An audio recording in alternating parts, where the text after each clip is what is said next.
Good morning.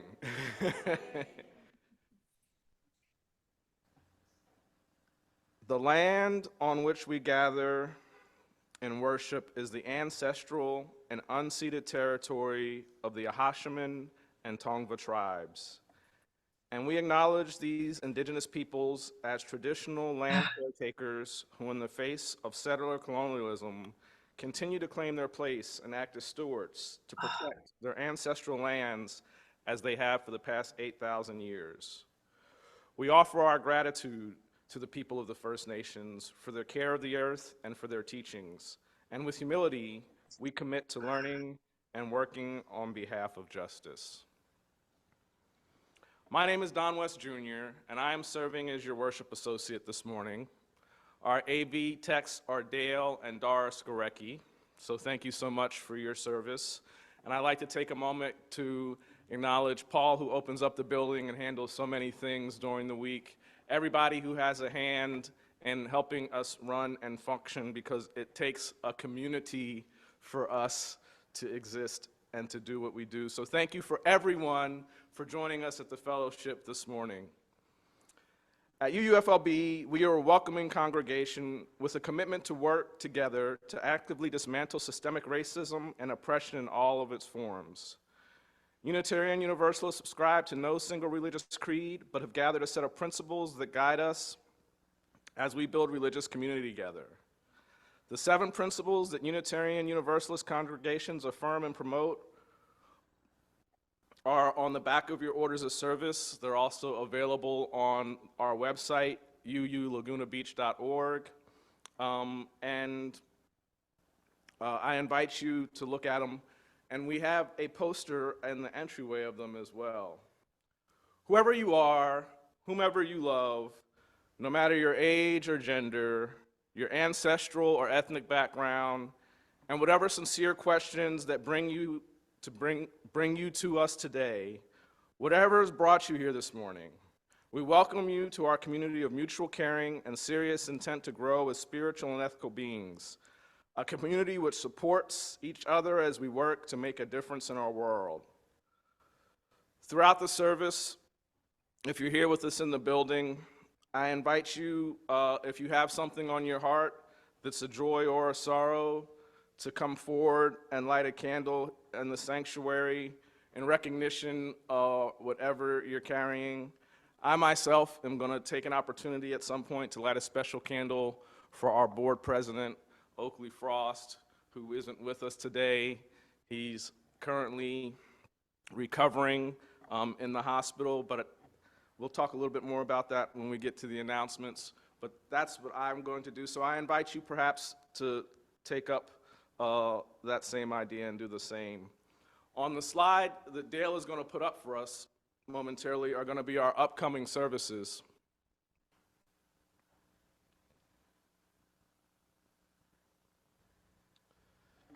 On 4/28, we have a social justice service, and I'm going to mess this up, but I'm going to do my best. We have Nicole Ramos coming, and she's from Al Otro Lodo, and she's going to be coming to us by Zoom because she works down in Tijuana and is an immigration activist. She has problems crossing the border, so she's going to be joining us by Zoom on the 28th. On 5/5, we have Anna Miguel from Border Angels. And then on 5/12, we have Yvette McDonald returning to join with us. So I am excited about those upcoming services, and I hope you'll come back and join us as well. Today, following the service, we have a table set up. We're going to be having a lunch, so I want to make sure everybody is aware of that. And one of the things that we're going to be doing with the luncheon is a new program that we began last month, and we're going to continue with that, and that's engaging people that are incarcerated for nonviolent drug offenses through letter writing and a pen pal communication. We've started that. We started that last month and began to get letters back, so we're going to continue and extend an invitation to everybody to do that today. So please stay after and have lunch with us. We have Zoom at noon on Mondays. First Fridays, we help at the shelter. And is there any other announcements for the community? Seeing none, going once, going twice. As I mentioned earlier, I just want to share that our board president had a medical incident that landed him in the hospital, and he was moved to rehab, and when he was moved to rehab, at some point in that process, he suffered, is it a mild stroke? Is that how we would categorize it? He had a mild stroke and was in ICU, but now he's been moved out of ICU. He's in what we'll call a regular room, and the report from his lovely wife, Linda, is that she wouldn't even know that he had a stroke, so that's a wonderful blessing. So let's just please continue to uplift Oakley as he recovers so that he can get back with us and continue to lead us as we move forward. Anywhere where a Unitarian service is held, a chalice is lit. The chalice is the only symbol of our faith. I'm going to light our chalice this morning. And while talking about Oakley, I lost my spot in the script, so I'm going to have to live it just a little bit here.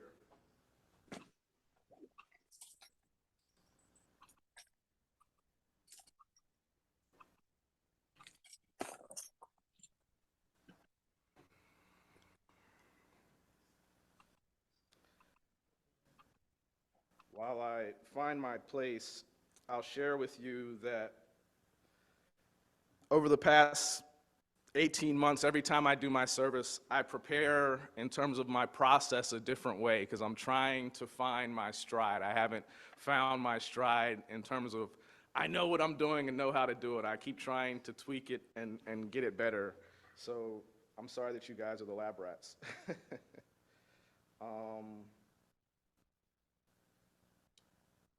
Give me 1 second.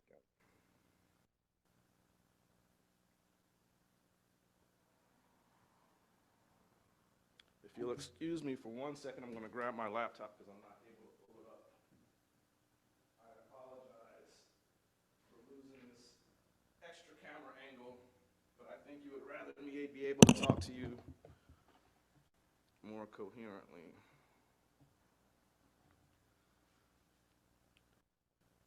One of the things I wanted to do with our chalice lighting words this morning was make a dedication to all of the people who are impacted by all of the war and strife in the world, particularly those who are protesting it and being impacted in their life journey because of their protest. So, as we light this chalice, let it be a beacon of peace in a world torn by war.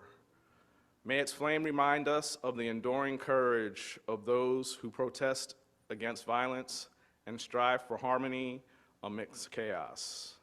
Today, we kindle the light to honor the spirit of all who seek justice and peace in every corner of the globe, those in the throes of conflict and those who stand in solidarity from afar. May this flame inspire us to carry the torch of peace and love, illuminating path towards reconciliation and unity. And now I'm going to ask Dale to put up our centering thought for today.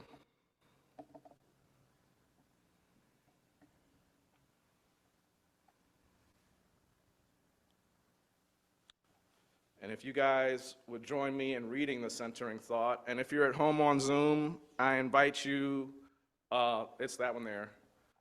I invite you to unmute your microphones and join in the cacophony of sound that we create together as a community.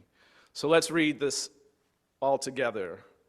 Spirit of life, grant us the serenity to accept the things we cannot change, the courage to change the things we can, and the wisdom to know the difference.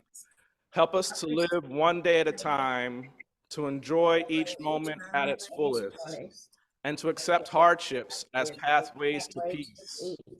May we strive to be reasonably happy in this life and supremely happy with whatever may come. Thank you.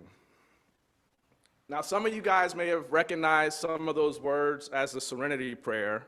I adapted it just quite a tad bit for our use this morning. And the Superinity, I was curious where it came from. It's widely attributed to the American theologian Reinhold Niebuhr, who is thought to have composed it sometime in the 1930s or 40s. He was a prominent theologian at Union Theological Seminary in New York City and was known for his work in Christian ethics and his influence on political and religious thought, particularly through his concept of Christian realism. The prayer became extremely famous because of its use and adaptation by Alcoholics Anonymous and other 12-step programs. However, I'll point out to you the version that we read today is more in line with Niebuhr's original version, the truncated version that ends with, may I know have the wisdom to know the difference, leaves out the parts that we just read that were the end. And his, in addition to what we read, his had a more explicitly Christian feel to its language. It's believed to have included a plea, but we already know that. It had a plea for living one day at a time, enjoying one moment at a time, and accepting hardships as the pathways of peace. But it's very important that we keep that in mind because there's lots of things in this life that we cannot change. And we still have to deal with that. And our message today is going to be about spiritual resilience. So we're going to talk about some concepts and some principles of dealing with things that we don't have the exact immediate power to change all within our individual selves. Our opening hymn today is going to be one of our favorites, and it might have been recycled maybe too quickly by me from the last time that we sang it together, but it's going to be number 1064, Blue Boat Home. I love its imagery and what it brings. So please join Carol Cole in singing number 1064.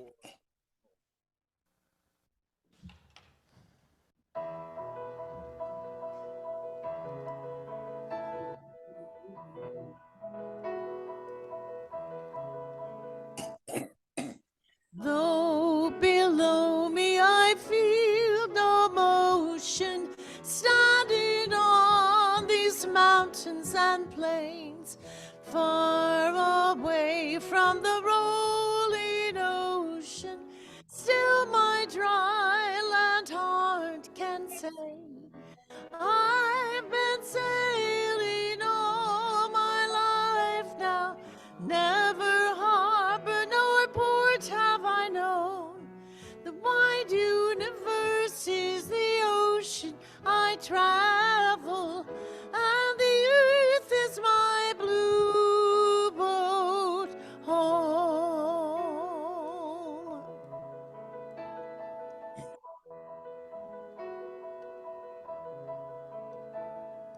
Sun, my sail, and moon, my rudder, as I ply the starry sea, leaning over the edge in wonder, casting questions into the deep, drifting here with my ship's companions, all we kindred pilgrim souls, making our way by the lights of the heavens in our beautiful blue boat home.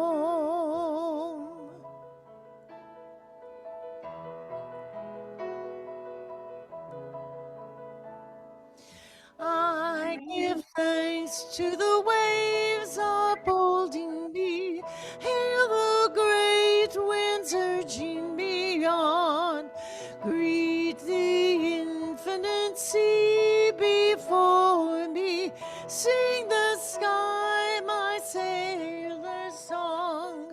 I was born upon the fathoms, never harbor or port have I known. Why do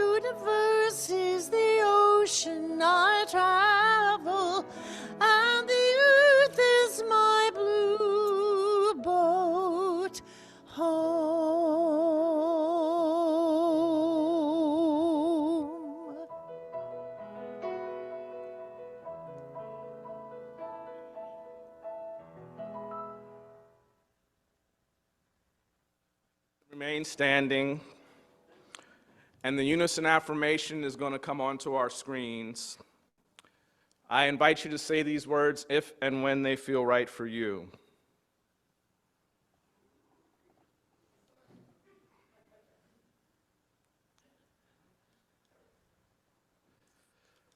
Love is the spirit of this fellowship, and service is its law.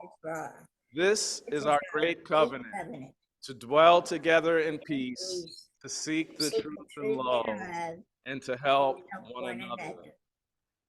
Thank you. You guys may be seated.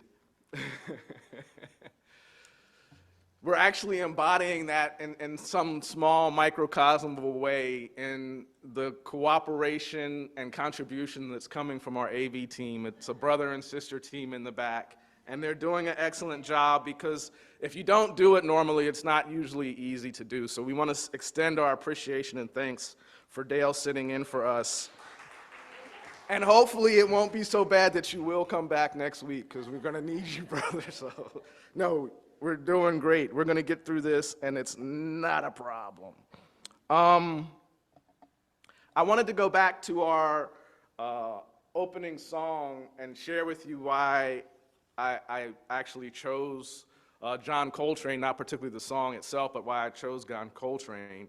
So I participate on social media. Some of you are my friends. I was able to keep up with what's going on with Oakley because of Mark Zuckerberg and his wonderful invention.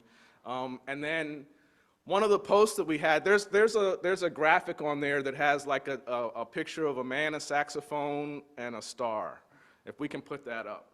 So there was this post on Facebook, and it was about John Coltrane, and it was very interesting, and momentarily we're going to be able to see some of what that was about. And I don't know how well you guys can see it, but that is on your right, so on your right is something that they call the Coltrane Circle. And I just want to tell you guys a little bit about how we got to our gathering music today, because I actually heard you, Paul, when you said you were falling asleep. But so John Coltrane, if you guys don't know, who knows who John Coltrane is, just out of curiosity? Okay, everybody knows who he is, it seems like. He was an iconic American jazz saxophonist, and one of the hallmarks of his approach to music was his deep interest in the technical aspects of sound and innovative use of music theory. He was not just a master performer, but also a profound theorist who sought to understand and represent music visually. So what you're seeing here is called the Coltrane Circle, which shows a way to visualize the relationship between musical scales. And I thought one of the cool things about Facebook and talking about community was I can't read music, I can't play an instrument, and I can barely carry a tune, but I know that I have this marvelous resource in Carol Cole. So on Facebook, I sent her a query and I asked her if she understood it. We haven't had the conversation, but she said she was able to look at the diagram and through the notes and everything kind of understand what John Coltrane was exploring. And I actually want to read what they wrote in the post that was a part of getting us here. It says, John Coltrane had drawn this diagram illustrating the mathematics of music, and it's not surprising that Coltrane was the one who created and integrated the concept, considering that he was a genius, and the fact that he had a much deeper knowledge of music and a spiritual life than most of his contemporary musicians of that time. Music and math have always been completely integrated. Albert Einstein talked about mathematics of music and how it mimicked the curvature and flow of mathematics. The most important part of Coltrane's brilliance and his deeper knowledge is his karma, that of course counts a lot. When you have lived lives as a musician and been clearing quite a path, his karma gave Coltrane the ability to see things, to conceptualize, and to apply a deeper knowledge than anyone. And then taking out the tenor and soprano saxophone and having the ability to play some of whatever is represented here, as only God could have drawn this particular music magic in the universe. That's what made it so beautiful. So all of that posts and the exchange during the week with Carol. To use something from John Coltrane as our opening music to represent this connection to something that is bigger to ourselves. And I just wanted to share that with you. I don't know if any of you had ever seen the Coltrane Circle before or knew that aspect. One of the things that I find fascinating is the only reason I really know John Coltrane is because I know that if you want to be cool and say that you know something about jazz, you have to own at least 2 John Coltrane CDs or they're going to kick you out of the conversation immediately. And that's kind of where my knowledge stops. I have 2 John Coltrane CDs. I've listened to them multiple times. But I didn't know about his other aspects of music genius and the ways that jazz is an impromptu method of music. And he was able to chart how the methodology of how those jazz notes in a session were pulled out, as I understand it. Is that kind of close to what he did? So anyway, I just wanted to share that about our gathering music. We've now come to a time in our service where we're going to pause the recording and we're going to share the joys and sorrows that have encountered our journey since we last came together.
So as we come back together,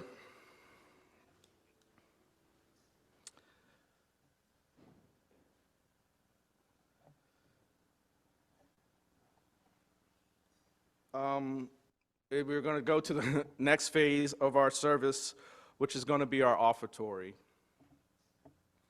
Our community is one that depends on the innumerable gifts of everybody that is a part of the community. And those gifts come in many different forms and in many different ways. We all contribute some sounds. Time, talent, and treasure is what keeps this community going. In this particular moment, there's a lot of time and talent that has been contributed to help Linda, and at all varying points, we've come together and contributed our time, talent, and treasure. So today, in addition to the information on the screen, we are going to pass a basket around and we're going to collect our treasure, and it is that bounty that allows us to continue and to thrive as a fellowship. So while Kara plays a few bars of music for us and the basket is passed, I invite each and every one of you to give generously, for that is what our duty is as part of this community. And after we have that, we will gather in a circle, which all of us, I believe, know, and we will sing words of gratitude. So take it away.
Together and make a circle, and we're going to sing from you I receive to you I give.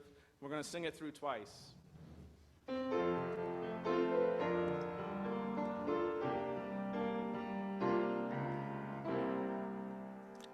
From you I receive, to you I give. Together we share, and from this we live. From you I receive, to you I give. Together we share, and from this we live.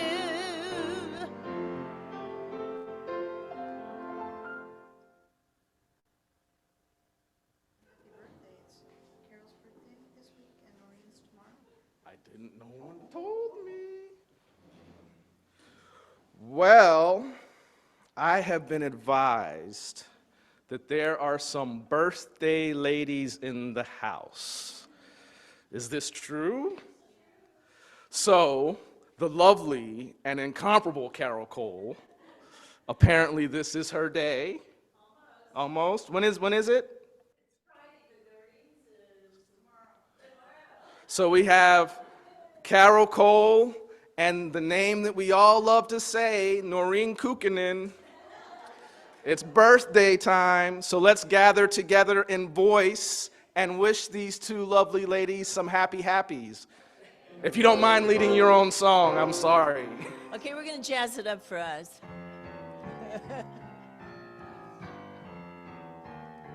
You ready? Happy birthday to us. Happy birthday to us. Happy birthday, Noreen. Happy birthday to us.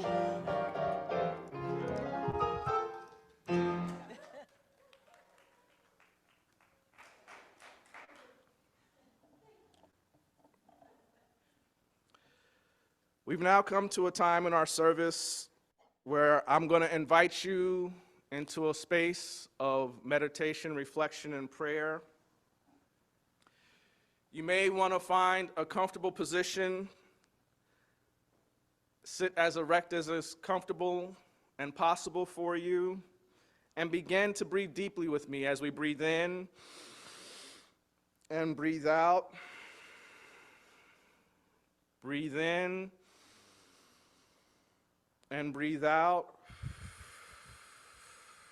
As we breathe together, we become more in sync to one another. In out. And let's hold this quiet space and this quiet place as we come together to explore spiritual resilience in times of crisis.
All right, welcome back.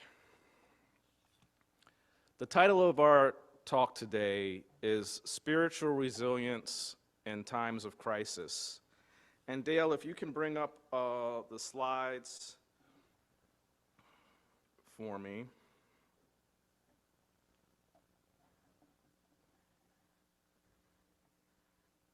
All right, let's see if I can control it.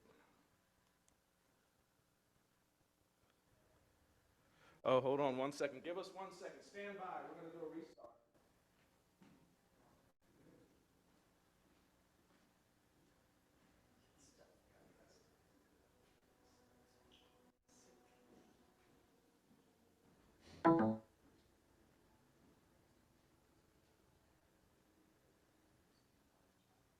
Awesome.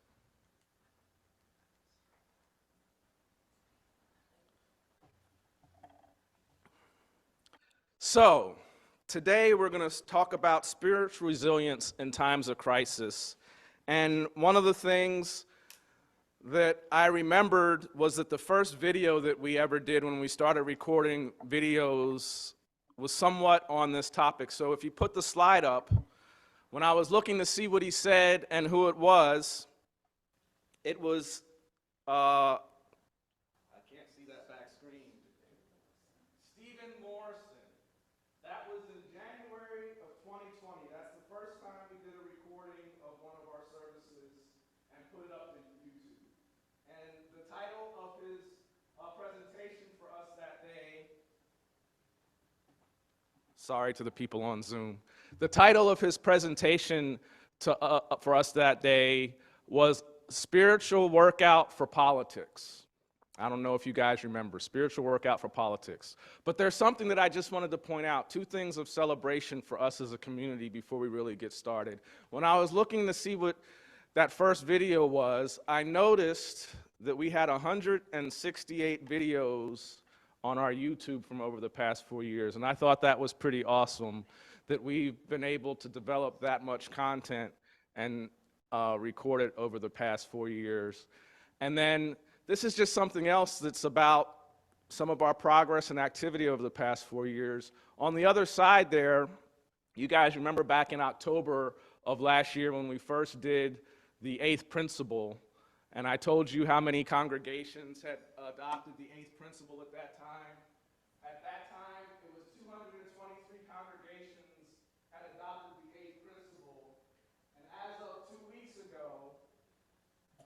says, someone wrote in on the Facebook page and said, I'm doing a service like we had done, and they'd like to know what the current count is. And that post there says, we just got an announcement. It doesn't say from UUFLB, but we were number 283. So now 283 congregations, plus at the bottom of that post, there's another church that wrote in and said, we adopted it on January or June, such and such, so 284. So the number has gone up from 223 to 284. So I thought that was just something very cool that I would share with everybody. So is everybody here familiar with the myth of Sisyphus? So just in brief recap, if you're not familiar, he was rumored to be one of the smartest, one of the brightest. He was kind of a trickster, and he got in trouble for tricking, I forget which one of the gods. If my laptop had remained plugged in and I hadn't lost everything because it died on me. So resilience, right? We're doing spiritual resilience. So we're going to see how resilient I am, because I had this whole plan of how I was going to try to approach the service today. And I had redundancy. I had two methods, and it's not working. But anyway, Sisyphus, he was condemned to push a giant boulder up a hill. And the trick of his curse was when he got the boulder to the top of the hill, it would roll back down. And that was his existence. Every day he would wake up and he would push the boulder to the top of the hill, it would roll back down, and that's what he was supposed to have to do for eternity. And the reason I bring that to us is because in our spiritual journey, we are Sisyphus. Every day we're going to have this amazing accomplishment, and the next day we're going to have to start over and face something of a similar nature again. And I just thought that was a good image to bring to everybody. Before we get here, going back to Stephen brought us a couple of points that I want to remind us of. And the first one was that when we're in a situation, that situation is like making a smoothie. I don't know if anybody remembers that. Is this sounding familiar to anybody? Good, so I get to tell it almost like it's my own. So he said in any situation, especially a really big, historically, a really large situation, it's like making a smoothie. And he told it to us this way. I was listening to this at 4 a.m. so I could tell this to you guys this morning. So he said he's in his kitchen. He has these beautiful bananas, these perfect strawberries, couple melons, whatever else you might like in your smoothie, all of these perfect ingredients, and they look amazing. And then he puts them into his blender, and he hits the button. And when it's about halfway done, his doorbell rang.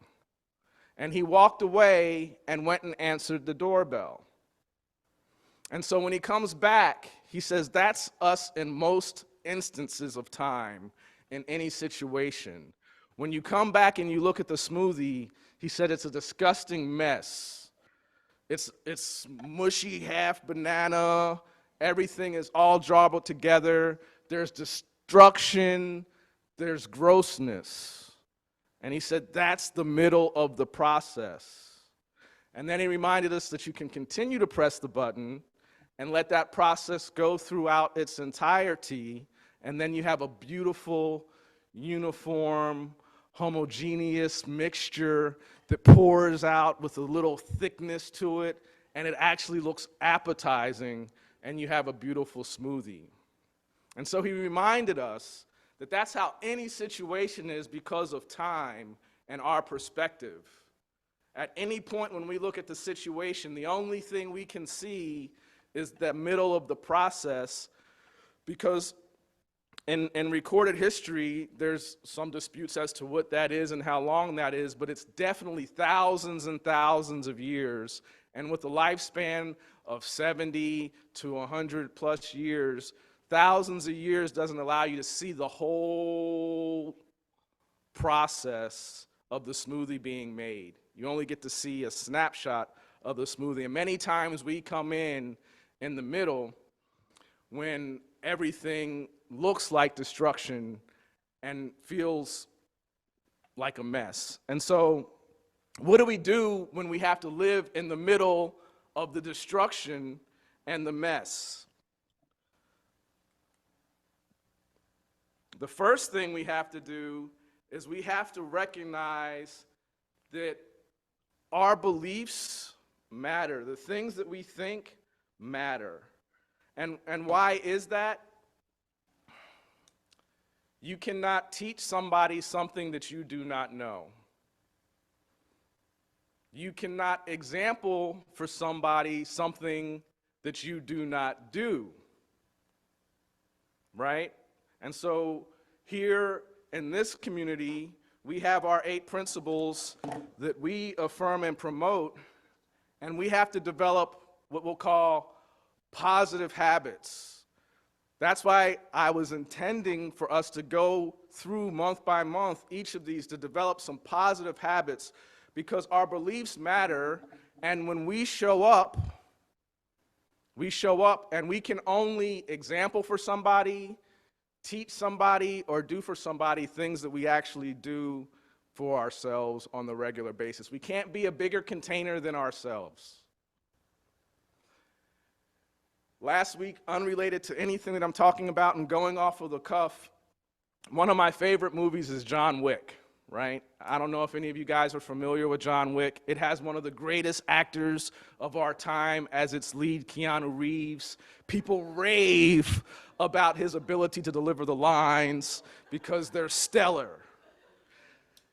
But he is one of the best action actors ever.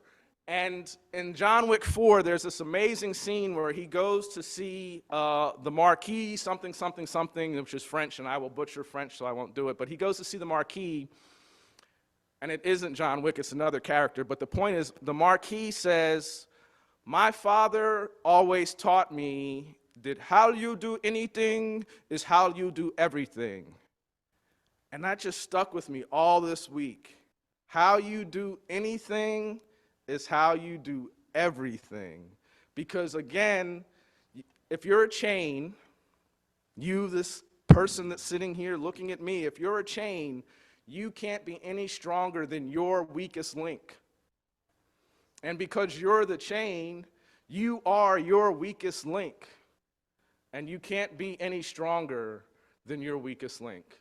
Can't be any bigger than our container.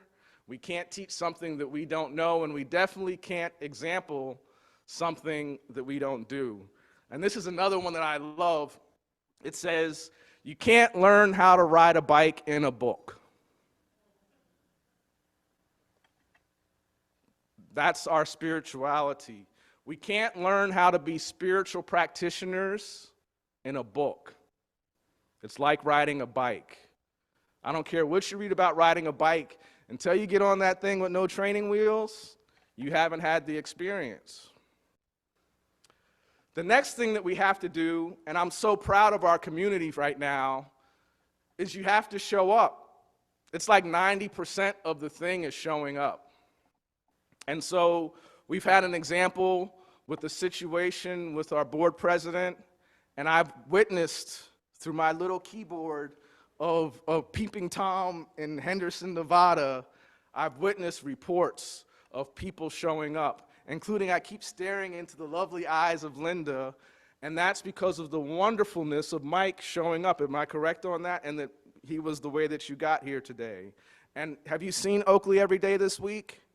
She's seen Oakley every day this week. So the next thing is, one, we have to have a container. We got to continue to increase the size of our container, and then our container has to show up. That's what's important. And then the next thing we have to do, I wish this was like a crazy cool video, but I wasn't that talented. But we have to continue to tap into and grow our higher selves. And so I want you to think of it like this, and I was just curious, and this may be really nerdy, and you might not find any value in it, but I'm going to share it anyway. You are one, fully contained one, and there's approximately 8 billion people, right? And so I said, what's the metaphor? How am I going to create this visual? So you are a drop of water. And so I'm really into artificial intelligence. So I asked ChatGPT, what is the volume of a drop of water? And it gave me a whole long answer of, well, there's a lot of variables as to determine what the volume of a drop of water, and then we came on the standard variable that is going to be 0.5 milliliters is the standard volume of a drop of water. So I said, now we have 0.5 milliliters as the standard volume of a drop of water. That represents each of us. I said, now so take that and put that into a recognizable body of water, and what would that look like if there were 8 billion drops of water in the container? And I want you to take a moment and just think, body of water, any body of water that you can think of, 8 billion of us, how big does that body of water look like if a drop of water is 5 milliliters? There is no prize, there's also no grade, so there's no wrong answer. Anybody have an idea how big the container might be that they want to share when you put all of us together as a drop of water? No guesses? Oh, I should have brought a lottery ticket or something to give away. I'll take the suspense away. It's about, okay, hold on. Woo, we got a taker. Go, Mike. 400 million liters. Well, you did the math, but what size does that, what does that look like? All the oceans, we got all the oceans. That's about how many? A little more than 1 million gallons. And so what do you think that?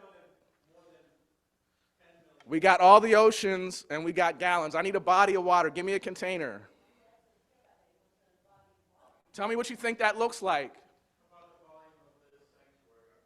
About the volume of this sanctuary. So the way that ChatGPT answered the question, it says 1/16 of the volume of an Olympic pool, or the volume of a medium-sized community pool, which I think this sanctuary would be about a medium-sized community pool. That's an engineer for you. He has a special kind of mind. Very impressive, because I would have never gotten there. I actually thought it was going to be like something like Lake Tahoe, or I thought it was going to be I was looking, because then I was going to get a picture of it, and then we were going to have this wonderful graphic. There's no picture of a 16% filled Olympic swimming pool that's sexy, so I couldn't give you that. But then I wanted to take it a little bit further. If that's what it would represent if every person was a drop, and we just use water as the example of what's out there. One swimming pool are all the people that are here right now. And so in terms of energy and stuff and volume, there's so much more, so much more.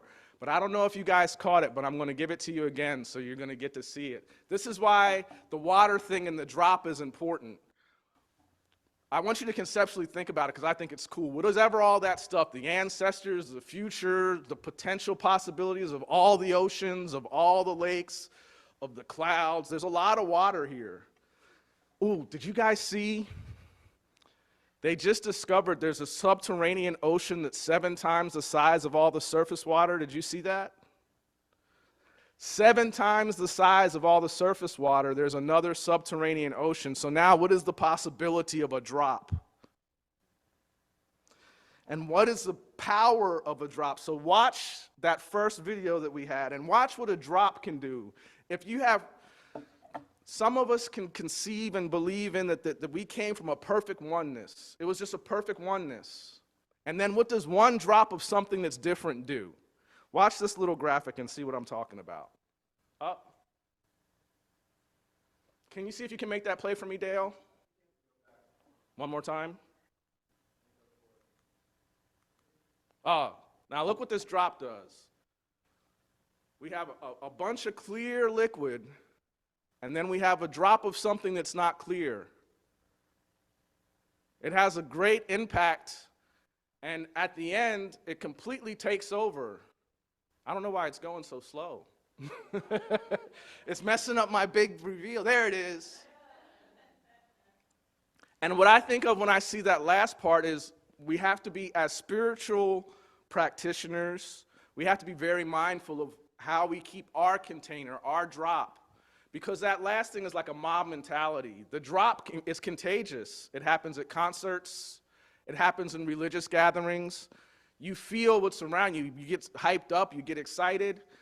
And in the mob mentality concept, you can catch on to this negative vibe and end up joining thousands of other people doing something that you don't agree with, but you were just caught up, because that's how the drop theory works. So I want you to keep that drop theory with you as you move forward. I'm going to get you guys home by dinner, and we already have lunch, so you guys don't have to worry anything about time or anything like that. And so, hi Siri. To whom? Go away. Off. Okay,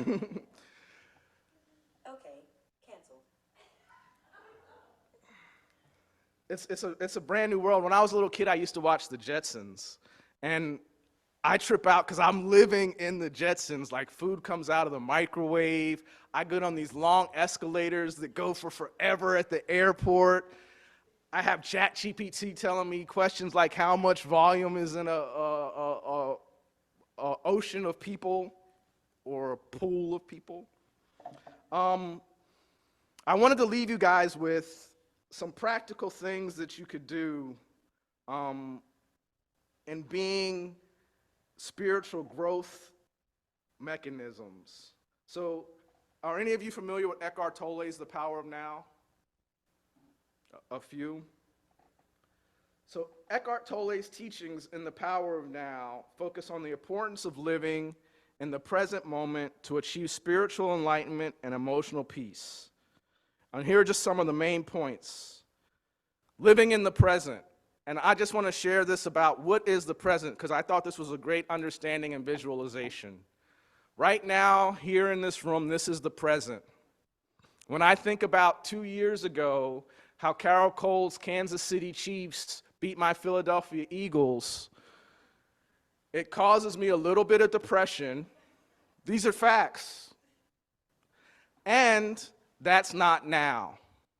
That's in the past. So what I want you to take away from that is not that the Chiefs beat the Eagles, because it shouldn't have happened, but when you go into the past, the feeling that you get is depression. So if you're feeling depression, you can ask yourself the question, where am I? Where is my thought? Why am I feeling depressed? Because in the now, there is no depression. But if I go back to those Eagles, and I'll tell you what's even more depressing is the very next year, the Kansas City Chiefs won the Super Bowl again on the exact same play that they beat my Eagles with, so the next team wasn't even smart enough to figure out how to not let them do it so that they, anyway. If you go into the future, right? I'll share this. I shared it a couple times. On St. Patty's Day, I had a flight, and I told you I was excited to go get some corned beef and cabbage, and that was in the future. That wasn't in the now. And I said it that way. That's my future. My flight got canceled. I didn't get home till 1 a.m. I didn't get home till the next day after St. Patty's Day, right? And so now, if I think about my flight today, I don't know what's for dinner, but some anxiety starts to come up. Anxiety about the future. So my tip with that is if you're in the future and you're feeling anxiety, same kind of mechanism. Where am I at? What am I doing? So how do you stay in the present? One of the most common things is focusing on the breath. Focusing on your breath. And anything that they call mindfulness, but one of the most powerful is focusing on the breath. And I really don't want to keep you guys here till dinner. So I'm just going to say one of the most powerful things that I've come across is this book, The Power of Now. It was the subject of a mental health group that I participated in for 3 years. And it became one of the most transformative set of tools that I have in maintaining myself in this ruckus journey, including all of the things that are going on. Some of the pushback to the protesters is very disturbing to me because now is not a safe space to actually articulate and to protest. And life is a cycle. My dad was talking to me this week and he said, if the Swifties were around when I was a kid, they all would have been at a Beatles concert. And I was like, huh. And ironically, if you ask, a lot of the Swifties' parents and or grandparents were at Beatles concerts. It's a cycle. And then I'm thinking about all these protests, the things that are going on at USC with regards to the commencement speech. And I wasn't around because I'm not as old as some people think I'm not. On the plane yesterday, I had on a Prince t-shirt, and the flight attendant told me I was too young to know anything about Prince, and that just made my day. But anyway, and she was only 41, so I was like, oh, I got you by 9 years, so I'm winning, yes. And I just lost my train of thought. Somebody tell me what I said right before I went into the Prince thing. Anybody? The Swifties and the Beatles. Where I was trying to go with that is these protests remind me of everything that I've witnessed and everything that I understand about what was going on in the Vietnam era, right? I've seen videos, I've watched documentaries, I wasn't there, but there's these two consciousnesses. So to bring it full circle, Steve Morrison, when he was here with us, he said, there's two consciousnesses. There's an old consciousness and there's a new consciousness. The old consciousness is like where you want to get back to. Somebody would say something like, make it great again, if that was where they were seeking to go. It's the old way, and there's something else that's new, and we're in the blender. We're in the time when they both exist at the same time, and we have to see half a banana and a bunch of smattered blueberries, and we have to keep in mind not to attach to that too closely, to focus on our breath. If you find yourself watching it or listening to it and you find yourself getting either depressed because you're thinking about things in the past related to the situation or anxious in the future, come back to the present. That's the encouragement, is to come back to the present and stay in the present. And then my last tip for you is everything is just like food, right? You can't go out and you can't eat 60 Haagen-Dazs bars and expect to be balanced and healthy. So if everything is in the same kind of way and mechanism, if we're talking about the news, it doesn't matter if you're a Fox News person, an NBC person, a CNBC person, an MSNBC person, a CNN person, doesn't matter what it is. If you eat 60 of them, you're not going to be in balance. And now we're talking about your spiritual routine and your spiritual practice. So now if you watch your news programs and you spend 5 hours on your news programs, did you balance that out with 5 hours of meditation, 5 hours of mindfulness, 5 hours of community engagement? It has to stay in balance or it gets out of balance.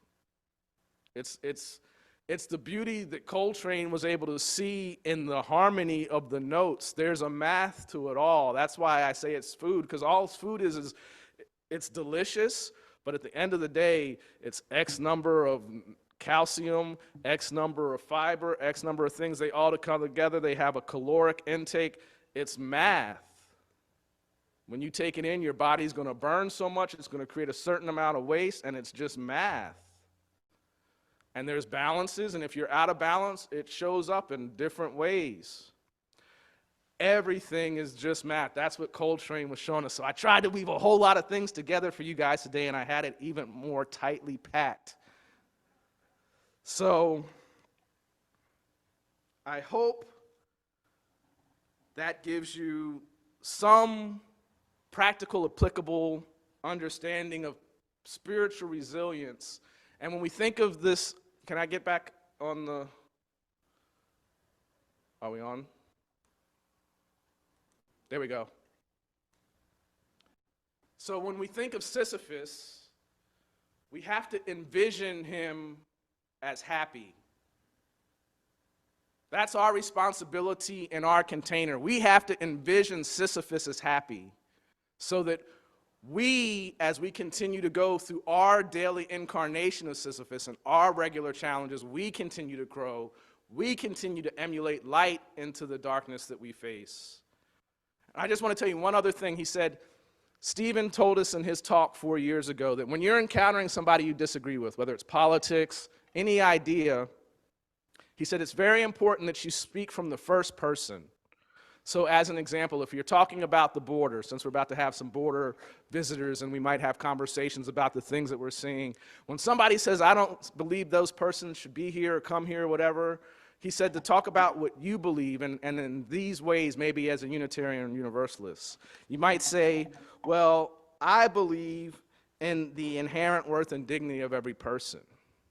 No matter what they say, you say, well, my belief in the inherent dignity of every person means that I believe that they should have to have a path to citizenship. I also believe as an American citizen that immigration is important to our economy. But he said to speak from the first person, and no matter what you do, and this is where the muscle part and the workout part and the spiritual resilience part comes in, you can't be offended by what they say or how they show up. because it's the churn. It's the churn of the blender. And your responsibility is to share how you feel, and that's where your impact ends, because you can't grab them, twist them around, pull them into your brain, and push them out and make them change.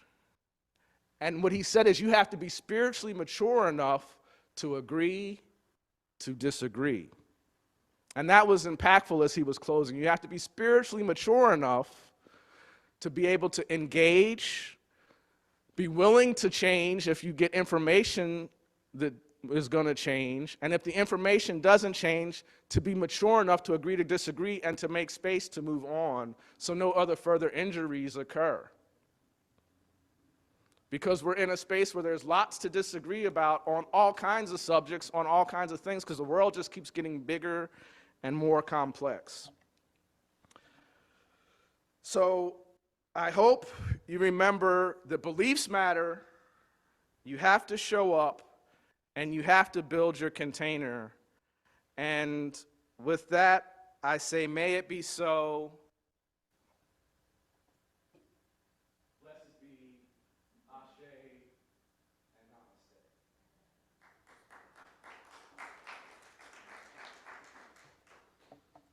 And now I invite you to join us in our closing song, which is number 1021, led by the incomparable Carol Cole. Number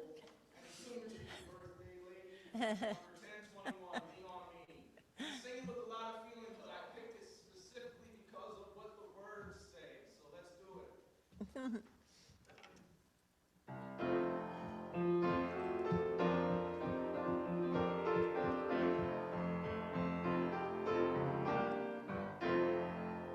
Sometime in our lives, we all have pain, we all have sorrow, but if we are wise, we know that there's always tomorrow. Lean on me when you're not strong, and I'll be your friend.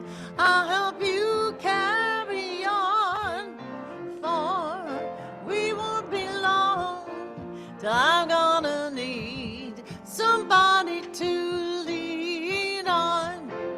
Please swallow your pride if I have things you need to borrow, for no one can fill those of your needs that you won't let show. Lean on me if you're not strong, and I'll be your friend. I'll help you carry on, for it won't be long till I'm gonna need somebody to lean on. If there is a road you have to bear that you can't carry, I'm right up the road. I'll share your load if you just call me. Lean on me if you're not strong, and I'll be your friend. I'll help you carry on, for it won't be long till I'm gonna be somebody to lean on. Just call on me, brother, when you need a hand. We all need somebody to lean on. I just might have a problem that you understand. We all need somebody to lean on.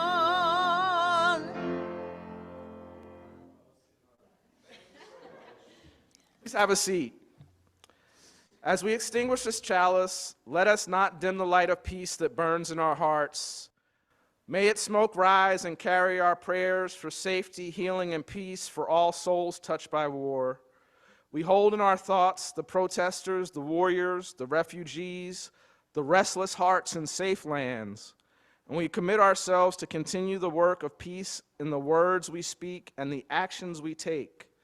Though this flame is going out, the light of peace and hope remains, a guiding star to our continuous journey toward a just and loving world. These words aim to reflect the deep values and compassion of the community, and I invite you to bring them with you in your heart as I extinguish this chalice.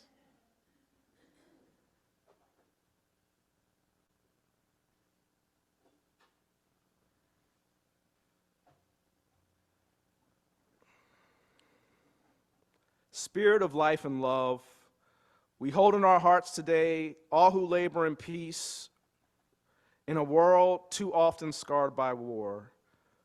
We honor the courage of those who protest against conflict, seeking to weave threads of justice and unity in the tapestry of human experience. We remember the afflicted and displaced. We face each other under shadows of strife, and we extend our compassion to those in safe havens not yet troubled. May we be inspired by the resilience of the human spirit and the unending quest for peace. Let us walk softly upon this earth, carrying the light of hope and the commitment to justice, and may we act as guardians of peace today and always. May it be so. Blessed be. Ashe and Namaste. Now please rise, join hands together, and let us sing our closing song, my favorite part, Let There Be Peace on Earth.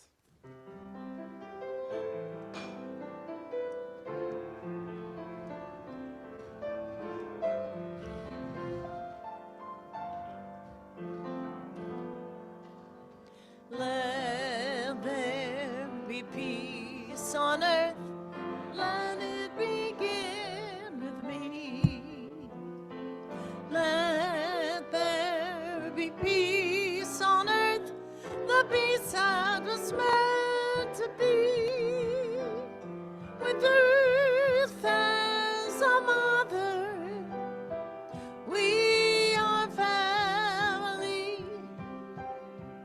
Let us walk with each other in perfect harmony. Let peace begin with me. Let this be the morning down. With every step I take, let this be my solemn vow. To take each moment, live each moment in peace eternally.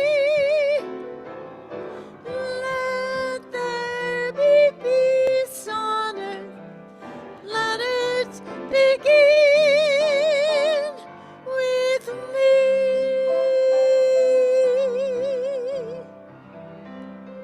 Have a lovely day.